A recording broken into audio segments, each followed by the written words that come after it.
All right, let's get into this week. We only have 3 games this week. Oh, Hamilton just scored a touchdown.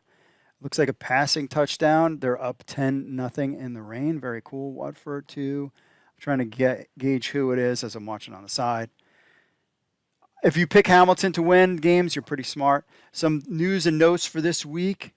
Teams have committed fewer. Let's see. Of course, Chris Jones returns.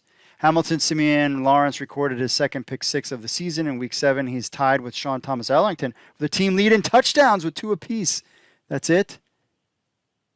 I'm not really sure. 82. I'm trying to see who that is.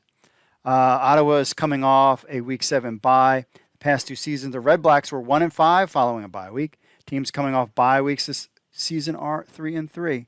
Extra point is good. Hamilton 11, Ottawa 0. And beginning of the second quarter. I'm trying to figure out who this is. I'm looking at it on my phone. I don't know. I can't see. Through 6 games, the BC Lions' Lucky Whitehead has already surpassed 521 receiving yards he collected in 15 games with Winnipeg in 2019. Whitehead leads the league in receiving yards, 554, and average yards per reception, 18.5. Whitehead owns the 2 longest offensive touchdowns of the season, both 75-yard efforts. Some other news this week, of course, Chris Jones coming back. His resume was Montreal, Calgary, Toronto, Edmonton, and Saskatchewan. He was head coach at Edmonton and Saskatchewan before leaving, I guess, the CFL.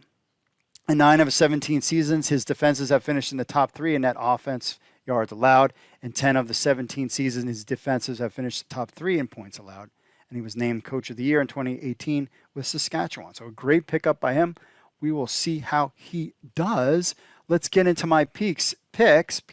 So last week's scores, not the greatest. Actually, it was very good. Check out these scores, my friends, from last week. So I had Calgary 16, Hamilton 21. The final score, Calgary 17. I don't have my book on me. Hamilton 23. That's pretty dang good, all right? Toronto Argonauts 17-32. Final score 16-30. Saskatchewan over Toronto. Pretty dang good. And I said BC Lions Montreal I wasn't sure about. This one I got wrong, but sort of. BC Lions 27, Montreal 18. I had 28-35. I thought Montreal was for real. They're not. I think BC is definitely in the top 4 teams, if not 3, 4 tier, and Montreal is just not.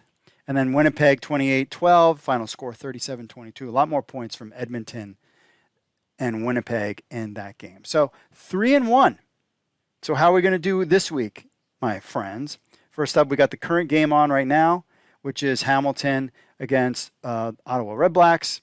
I got 27-16. Heck, with the rain there, it's already 11-0 in the second quarter.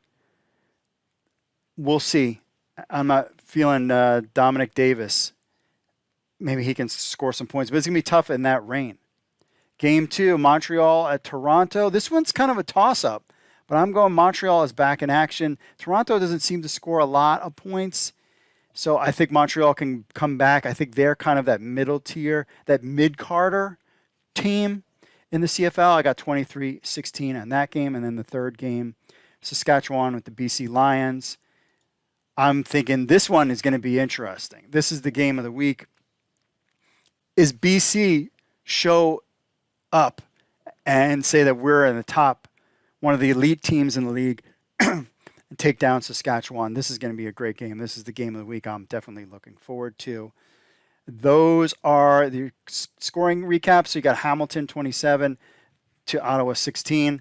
Currently it's 11-0. Montreal have beating Toronto 23-16 and Saskatchewan beating BC. This is my pick'em game. I'm not sure about this one. 32-28. And the schedule for this week, of course, we got tonight's game at 7:30, Hamilton at Ottawa in the rain. Then we have 2 games on Friday. We got 7:30, all Eastern times, Montreal at Toronto and Saskatchewan at BC.